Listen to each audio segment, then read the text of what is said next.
नमस्कार प्रिय विद्यार्थियों, आज हम एक नया टॉपिक लेकर आए हैं और आज का हमारा टॉपिक है साहित्य का मूल्य, जिसके जो लेखक हैं वो है बाबू गुलाब राय। तो बाबू गुलाब राय के बारे में हम थोड़ा सामान्य परिचय जान लेते हैं कि बाबू गुलाब राय जो है भारत के प्रसिद्ध साहित्यकार, निबंधकार और व्यंग्यकार थे। बाबू गुलाब राय का जो जन्म है 17 जनवरी 1888 को इटावा यूपी में होता है और इनकी जो मृत्यु है, इनका निधन 14 अप्रैल 1963 को इनका निधन हो जाता है, इनकी मृत्यु हो जाती है। इनके पिता का नाम भवानी प्रसाद मिश्र था। इनके पिता थे भवानी प्रसाद मिश्र और कहा जाता है कि इनकी जो माता हैं वो कृष्ण की उपासिका थी, भगवान श्री कृष्ण की भक्ति किया करती थी। इसी कारण जो है जो बाबू गुलाब राय पर इसका व्यापक असर पड़ता है और उन्होंने इसी कारण है साहित्यक और दार्शनिक दोनों क्षेत्रों में इन्होंने लिखना प्रारंभ किया था। अब हम जानते हैं कि उनकी जो प्रमुख रचनाएं हैं उनको जान लेते हैं कि बाबू गुलाब राय की रचनाएं जो है वो कौन कौन सी है। तो सबसे पहले भारतीय संस्कृति की रूपरेखा, भारतीय संस्कृति की रूपरेखा। दूसरी है साहित्य का मूल्य, साहित्य का मूल्य। और इसके बाद हम बात करते हैं नाट्य विमर्श, नाट्य विमर्श हो गया। इसके बाद इनकी प्रमुख एक रचना और है नवरस, ये इनकी प्रमुख रचनाएं मानी जाती है। तो ये था बाबू गुलाब राय का सामान्य परिचय। एक बार फिर से, बाबू गुलाब राय का जन्म 17 जनवरी 1888 को इटावा यूपी में हुआ था और इनका निधन जो है 14 अप्रैल 1963 को हो जाता है। आगरा में इनकी मृत्यु हो जाती है और इनकी माता जो है वो कृष्ण की उपासिका थी, इसीलिए इन्होंने साहित्यिक और दार्शनिक क्षेत्रों में लिखना प्रारंभ किया था। इनकी प्रमुख रचनाओं की बात करें, भारतीय संस्कृति की रूपरेखा, साहित्य का मूल्य, नाट्य विमर्श, नवरस, ये इनकी प्रमुख रचनाएं थी। तो ये था बाबू गुलाब राय का सामान्य परिचय। बाबू गुलाब राय का साहित्य का मूल्य निबंध में व्यक्त विचार व मूल्यों पर प्रकाश डालिए। अर्थात इस जो पाठ में हमें बताना है कि साहित्य का मूल्य में निबंध में विचार किस प्रकार के हैं, साहित्य के बारे में और मूल्य के बारे में आपसे क्या विचार हैं वो हमें बताना है। तो सबसे पहले हम शुरुआत करते हैं सामान्य विवेचन से। साहित्य का मूल्य बाबू गुलाब राय का विचारात्मक निबंध है। सर्वप्रथम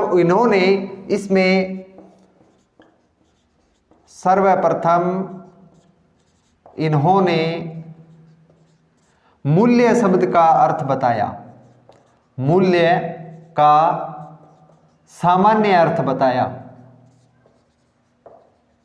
कि सामान्य बोलचाल की भाषा में हम मूल्य किसे कहते हैं। तो सामान्य बोलचाल में हम मूल्य का जो अर्थ लेते हैं वो मोल भाव से लेते हैं।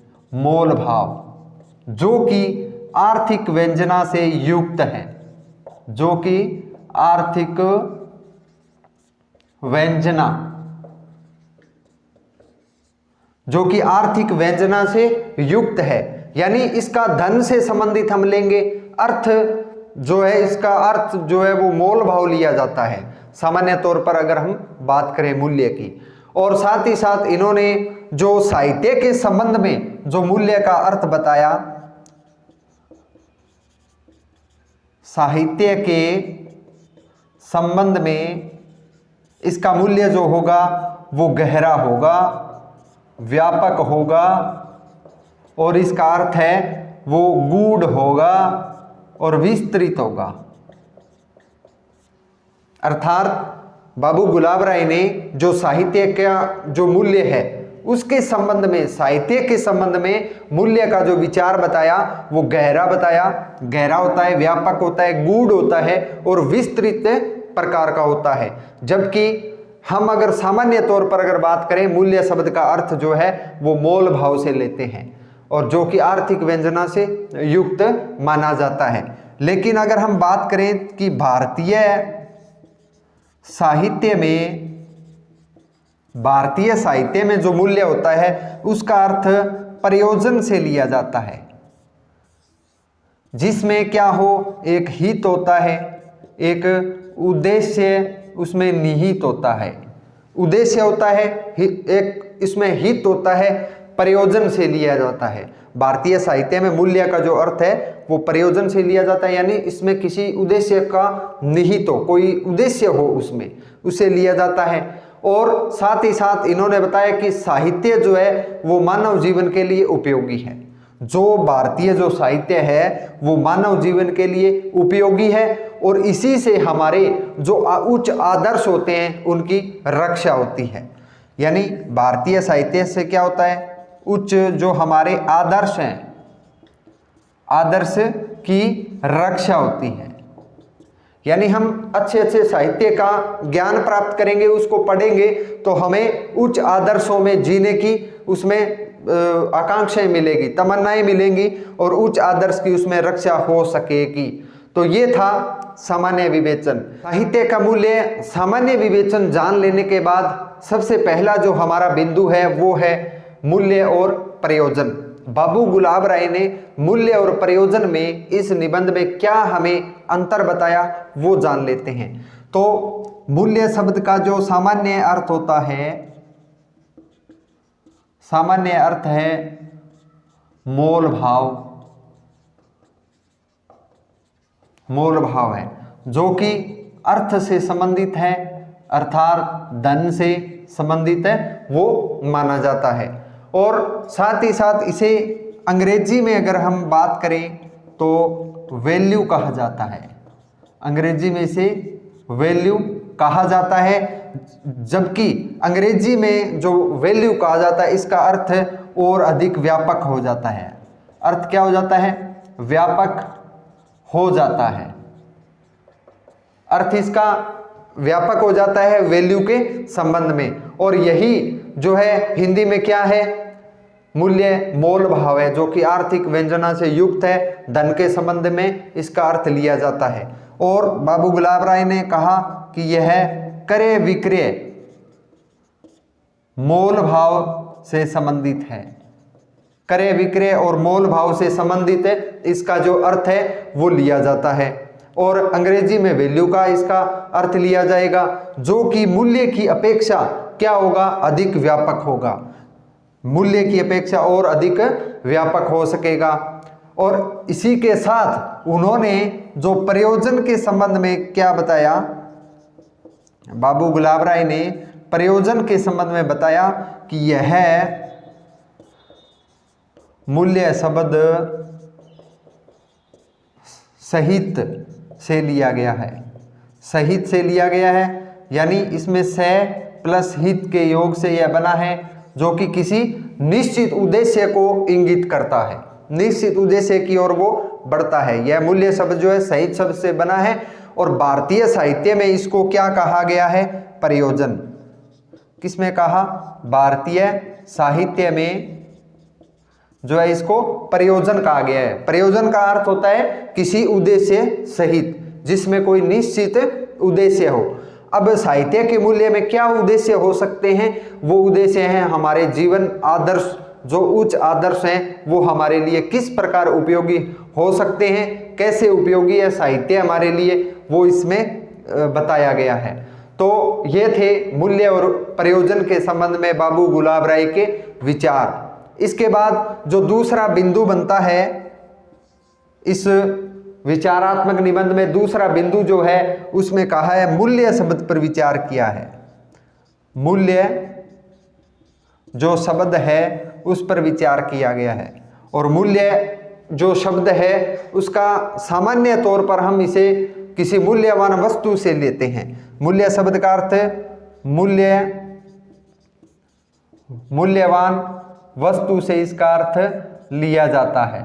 और मूल्यवान जो वस्तु है उसमें मोल भाव, अर्थ, धन से इसका अर्थ लिया जा सकता है। तो बाबू गुलाब राय ने इस निबंध में मूल्य शब्द पर विचार किया है और साथ ही साथ कहा है हमारे लिए मूल्य वस्तु वो है जो हमारे सीधे तौर पर काम आ सके, यानी मूल्य वस्तु वही है, मूल्यवान वस्तु वही है जो हमारे सीधे तौर पर काम आ सके। जैसे हम बात करते हैं धन की, धन व्यक्ति के जीवन में सीधे तौर पर काम आता है, तो बाबू गुलाब राय के भी इसी मूल्य शब्द के बारे में ये विचार थे। तो मूल्य शब्द, मूल्यवान मूल्य शब्द का इस विचारात्मक निबंध में व्यक्त किया गया है। तो मूल्यवान वस्तु जो है मोल भाव अर्थ धन से इसका अर्थ लिया जाता है। जैसे धन की अगर हम बात करते हैं तो ये दूसरा बिंदु मूल्य शब्द और पहला था मूल्य और प्रयोजन। गुलाब राय ने जो साहित्य का मूल्य है निबंध में जो नेक्स्ट जो विचार दिए हैं वो है कलावादियों की कला, कलावादियों की कला। और कलावादियों ने कला की जो उपयोगिता है उसको अपावन गंध से दूर बताया है। यानी कलावादियों ने कला को क्या बताया, जो उपयोगिता है उसकी, जिस प्रकार मूल्य की एक उपयोगिता है उसी प्रकार कला की जो उपयोगिता है उस कला की उपयोगिता को इसे अपावन गंध से दूर बताया है। और कला, उनका मानना है कि अपनी ही कला में अपना ही एक सौंदर्य होता है, कला में अपना ही सौंदर्य माना जाता है, कला की अपनी ही एक उपयोगिता है और इसको उपयोगिता से दूर बताया, उपयोगिता से, इसे उपयोगिता से दूर बताया। जैसे हमने मूल्य के संबंध में बात की थी, मूल्य के संबंध की अपेक्षा, जैसे मूल्य के संबंध में जो धन से संदर्भ लिया जाता था उसी प्रकार कलावादियों ने कहा कि जो कला की उपयोगिता है वो उस संदर्भ, उस अर्थ में कहीं इससे अधिक विस्तृत है, दूर है। और कलावादियों का साथ ही साथ मानना है कि कला जो है, कला में प्रसन्नता देने वाला शब्द है, प्रसन्नता देने वाला शब्द है। जैसे अगर हम बात करते हैं कि उदाहरण स्वरूप संगीत की, जैसे संगीत होता है, कोई थका रहा व्यक्ति है, परिश्रम करके थका हुआ है और वो थोड़ी देर के लिए अगर संगीत को सुनता है तो उसके मन को क्या है, प्रसन्नता मिलती है। उसकी जो कलावादियों ने कला दिखाई है उससे उसकी प्रसन्नता मिलती है, उसको उसकी थकावट दूर होती है, इसीलिए वो संगीत सुना जाता है ताकि उसका मन जो है वो तरोताजा हो सके। तो बाबू गुलाब राय ने कला के संबंध में इसमें अर्थ बताया, कलावादियों की कला किस प्रकार थी। इसके बाद नेक्स्ट जो बिंदु है वो है मनुष्य और पशु में अंतर, मनुष्य और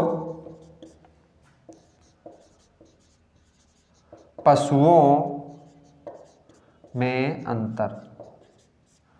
बाबू गुलाब राय ने साहित्य के निबंध जो कि इनका विचारात्मक निबंध है, उस निबंध में उन्होंने बताया कि मनुष्य और पशुओं में सामान्यतः क्या अंतर हो सकता है वो बताया इन्होंने। तो लेखक ने बताया कि मनुष्य जो है सत्य होने के कारण प्राकृतिक नियमों में बंधा है। मनुष्य क्या है, मनुष्य भी पशुओं की तरह क्या है, प्राकृतिक नियमों में बंधा है, प्राकृतिक नियमों में बंधा है। कौन बंधा है, मनुष्य बंधा है। और मनुष्य क्या है, सजीव होने के नाते, प्राणी शास्त्र होने के नाते आवश्यकताओं के कारण पशुओं के समानार्थी है। जिस प्रकार पशुओं की अपनी आवश्यकताएं होती है उसी प्रकार एक सजीव होने के नाते, प्राणी शास्त्र होने के नाते मनुष्य और पशु के कुछ जो कारण हैं वो समान होते हैं। कौन कौन से कारण हैं, जैसे हम बात करते हैं आहार है, भय है, निद्रा है, मैथुन है। ये जो क्रियाएं होती है ये मनुष्य में भी होती है और पशुओं में भी होती है। लेकिन पशु से और मनुष्य का जो अंतर है वो किस प्रकार से होता है? वो होता है उनके मानसिक गुणों से। मनुष्य का जो अंतर है पशुओं से, वो किस प्रकार से आता है? वो आता है मानसिक गुणों के कारण। व्यक्ति के अंदर जो है मानसिक जो गुण हैं वो होते हैं, और मनुष्य में साथ ही साथ क्या है? अनुभूति भी होता है। मनुष्य में साथ ही साथ अनुभूति के गुण भी मिलते हैं, के भाव भी पाए जाते हैं। तो इसी कारण जो मानसिक गुण है और अनुभूति के जो गुण हैं, इसी कारण जो है मनुष्य और पशुओं में अंतर पाया जाता है। इसके बाद बाबू गुलाब राय ने जो नेक्स्ट हमारा बिंदु है वो है साहित्य और लिटरेचर में अंतर। तो साथ में क्या बताया उन्होंने? साहित्य और लिटरेचर में अंतर बताया। बाबू गुलाब राय ने कहा कि जो साहित्य है उसका अर्थ भारतीय जो आचार्य हैं उन्होंने अलग बताया, जबकि लिटरेचर का जो अर्थ होता है वो अलग होता है। तो साहित्य में साहित्य से अर्थ लिया जाता है, साहित्य से अर्थ इसका लिया जाता है जिसमें स और हित यानी कोई उद्देश्य हो, जिसमें क्या हो? कोई उद्देश्य हो, कोई भाव हो, कोई गुण हो, उसको उन्होंने क्या कहा? साहित्य। भारतीय जो आचार्य हैं उन्होंने साहित्य को इकट्ठा होने का भाव बताया, किसी उद्देश्य का भाव बताया, कोई उसमें भाव होना चाहिए, कोई गुण होना चाहिए, ताकि वो मनुष्य के जो है उच्च आदर्शों की रक्षा कर सके। और साथ ही साथ उन्होंने बताया इसमें कि उसके अंदर काम, क्रोध, अर्थ और मोक्ष, ये जो गुण हैं ये एक अच्छे साहित्य में होने चाहिए। काम, क्रोध, अर्थ, मोक्ष, ये जो एक इसमें और लिया जा सकता है, जैसे धर्म की अगर हम बात करें, धर्म को भी इसमें साथ में जोड़ा जा सकता है। तो इसका संबंध जो है वो साहित्य से है। जबकि बाबू गुलाब राय ने क्या कहा कि लिटरेचर में क्या होता है? लिटरेचर में क्या होता है? ये जो सारे के सारे गुण हैं, सारे जो गुण हैं जो साहित्य में थे वो नहीं होते, सारे गुण नहीं होते, यानी जो साहित्य में अपेक्षाकृत भाव हैं वो लिटरेचर में नहीं पाए जाते। लिटरेचर में भाव जरूर हैं, थोड़े बहुत भाव हैं, व्यापक तो है किंतु अर्थ में व्यापक नहीं है, यानी जो लिटरेचर है वो अर्थ में व्यापक नहीं है, जबकि साहित्य का जो अर्थ है वो और अधिक विस्तृत है, गहरा है। तो ये थे बाबू गुलाब राय के विचार कि कलावादियों की कला किस प्रकार, मनुष्य और पशुओं में कैसे अंतर पाया जाता है, साहित्य और लिटरेचर में उन्होंने क्या अंतर बताया। अब हम नेक्स्ट बिंदु की बात करते हैं कि साहित्य का मूल्यांकन किस प्रकार किया है, वो इस पाठ में देखें कि भारतीय जो आचार्य थे, भारतीय जो आचार्य थे वो साहित्य का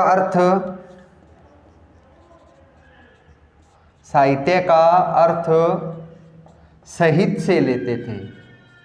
किससे लेते थे? साहित्य से। और साहित्य में हमने पहले ही बात की है कि यह शब्द जो है स प्लस हित के योग से बना है, यानी उसमें कोई अर्थ निहित होता है और वो समन्वय की दृष्टि व्यापक होता है। इसको इन्होंने प्रधानता दी है, साहित्य को साहित्य से जोड़ा है। जबकि प्रगतिवाद ने क्या कहा? जबकि प्रगतिवाद ने साहित्य को आर्थिक दृष्टि से जोड़ा, आर्थिक दृष्टि से जोड़ा। जो प्रगतिवादी जो हैं उन्होंने साहित्य का अर्थ है वो आर्थिक मूल्यों को प्रधानता दी, आर्थिक दृष्टि से उसको जोड़ा, आर्थिक दृष्टि से मूल्य इसका संदर्भ लिया। वहीं अगर हम बात करें कि छायावादियों ने क्या कहा, छायावादियों ने बताया कि जो साहित्य है उसको कला के संदर्भ में जोड़ा, कला के संदर्भ में जोड़ा, यानी बाबू गुलाब राय ने विचार बताए हैं कि साहित्य का जो मूल्यांकन है वो किस प्रकार से होता है कि भारतीय आचार्यों ने साहित्य का अर्थ सहित से जोड़ा है, जिसमें कोई उद्देश्य हो, कोई निहित उद्देश्य हो, जबकि प्रगतिवाद ने साहित्य का जो अर्थ है वो आर्थिक दृष्टि से, आर्थिक मूल्यों से उसका अर्थ लिया। जबकि अगर हम बात करें कि छायावाद में क्या कहा, छायावाद ने इसको कला के संदर्भ में जोड़ा। तो सबकी अलग अलग परिभाषाएं हैं, सबने अलग अलग परिभाषाओं के तौर पर इसको देखा है। तो ये था साहित्य का मूल्यांकन। इसके बाद जो नेक्स्ट जो बिंदु है वो है जीवन के मूल्य और साहित्य के मूल्य। नेक्स्ट जो बिंदु है हमारा, यानी जीवन के मूल्य। हमारे जीवन में जो भी मूल्य होते हैं वो साहित्य के भी होते हैं। तो जीवन के मूल्य, साहित्य के मूल्य, इन दोनों को उन्होंने एक दूसरे पर का पूरक बताया। जो हमारे जीवन के जो मूल्य होते हैं वही क्या है, हमारे साहित्य के मूल्य होते हैं। और जो साहित्य जीवन को पूर्ण बनाए, इसमें कहा कि जो साहित्य जीवन को पूर्ण बनाए वही साहित्य माना जाता है। यानी जिसमें कोई अर्थ हो, जिसका कोई अर्थ हो, व्यापक हो, बहुत सारे गूढ़ अर्थ हो जिसका, और जो हमारे जीवन को पूर्ण बनाए वही क्या है, साहित्य माना जाता है। तो इसीलिए कहा है कि जीवन के जो मूल्य हैं वही क्या है, साहित्य के मूल्य हैं। और जीवन की पूर्णता का अर्थ क्या होता है, यानी अगर हम कहें कि जीवन जो है किस प्रकार पूर्ण माना जाए, जीवन की पूर्णता, जीवन का अर्थ, जीवन की जो पूर्णता है वो किस प्रकार मानी जाए, तो क्या हो उसमें क्या हो, उसमें एक भौतिक हो, भौतिक रूप से हो, सामाजिक हो, आर्थिक, सांस्कृतिक, यानी जीवन वही पूर्ण है जिसमें भौतिक बातें हो, सामाजिक बातें भी हो, उसके अंदर आर्थिक भी हो, सांस्कृतिक भी हो, अगर हम और कहें तो मानसिक तौर पे मजबूत हो, मानसिक अर्थ भी उसका एक होना चाहिए। और साथ ही साथ अगर हम एक और कहें तो आध्यात्मिक, यानी व्यक्ति को थोड़ा आध्यात्मिक भी प्रवृत्ति का भी होना जरूरी है। तो आध्यात्मिक ये भी हो, मानसिक गुणों से मजबूत हो, भौतिक, सामाजिक, आर्थिक, सांस्कृतिक, ये सब जो मूल्य है मिलकर मनुष्य के जीवन को क्या करते हैं, मनुष्य के जीवन को पूर्ण बनाते हैं। तो ये था हमारा आज का जो साहित्य का मूल्य जो है वो पाठ। उसमें बाबू गुलाब राय ने क्या विचार व्यक्त किए, उसमें मूल्य और प्रयोजन को बताया। साथ ही साथ उन्होंने मूल्य शब्द पर विचार किए। साथ में कलावादियों ने क्या कहा कला के बारे में, और मनुष्य और पशुओं में क्या अंतर होता है, साहित्य और लिटरेचर में क्या अंतर हो सकता है, वो बाबू गुलाब राय ने इस निबंध में बताया है। साहित्य का मूल्यांकन जो है वो हम देख चुके हैं कि सभी ने क्या क्या अपने अर्थ दिए हैं। भारतीय आचार्यों ने अर्थ सहित बताया, प्रगतिवाद ने आर्थिक दृष्टि से बताया, जबकि छायावाद ने कला के संदर्भ में इसको जोड़ा। और साथ ही साथ बाबू गुलाब राय ने कहा कि जीवन के जो मूल्य होते हैं वो साहित्य के मूल्य हो, और साथ में बताया कि जीवन की पूर्णता कैसे होती है। एक जीवन जो है वो भौतिक रूप से मजबूत हो, सामाजिक, आर्थिक, सांस्कृतिक, मानसिक और आध्यात्मिक, ये सारे बिंदु मिलकर हमारे जीवन को क्या करते हैं, परिपूर्ण बनाते हैं। ये अब हम देखते हैं कि बाबू गुलाब राय के निबंध की जो ये साहित्य का मूल्य है, एक विचारात्मक निबंध है, इसकी शैली कैसी थी, और निबंध जो बाबू गुलाब राय ने लिखे हैं उनकी शैलियाँ किस प्रकार की है।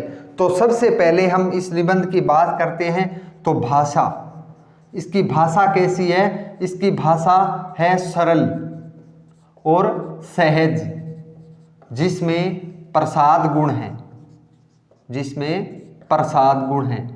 तो कह सकते हैं कि बाबू गुलाब राय के निबंध की जो शैली है वो प्रसाद गुण से युक्त है, जिनकी भाषा सरल है, सहज है। साथ में इन्होंने कहा कि इस निबंध में स्वच्छंदता है, इस निबंध में क्या किसका गुण है? स्वच्छंदता का गुण है। इस निबंध में व्यंग्यात्मकता है। इस गुण में साथ ही साथ क्या है? व्यंग्य हुआ है। व्यंग्य के माध्यम से हमारे जीवन के उच्च आदर्शों को बताया गया है। और साथ ही साथ कहा है कि ये सुबोध हैं, सुबोध हैं, सर्वग्राह्य हैं, यानी इसका उपयोग सभी के लिए ग्राह्य, ग्रहण करने योग्य हैं। और व्यक्तिकता, इसमें व्यक्तिकता भी मिलती है,